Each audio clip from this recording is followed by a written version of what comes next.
Hello, in this video I'm gonna show you how you can enable or disable night mode of your JBL Link music speaker.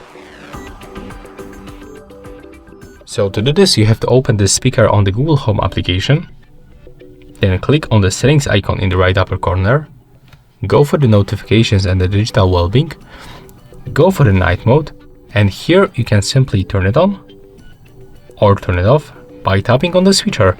When you turn it on, you can also customize this night mode. So for example, you can get it up from the 10 p.m. to the 6 a.m. and you can mark on unmarked days like Sunday, Monday, Tuesday, Wednesday, and so more.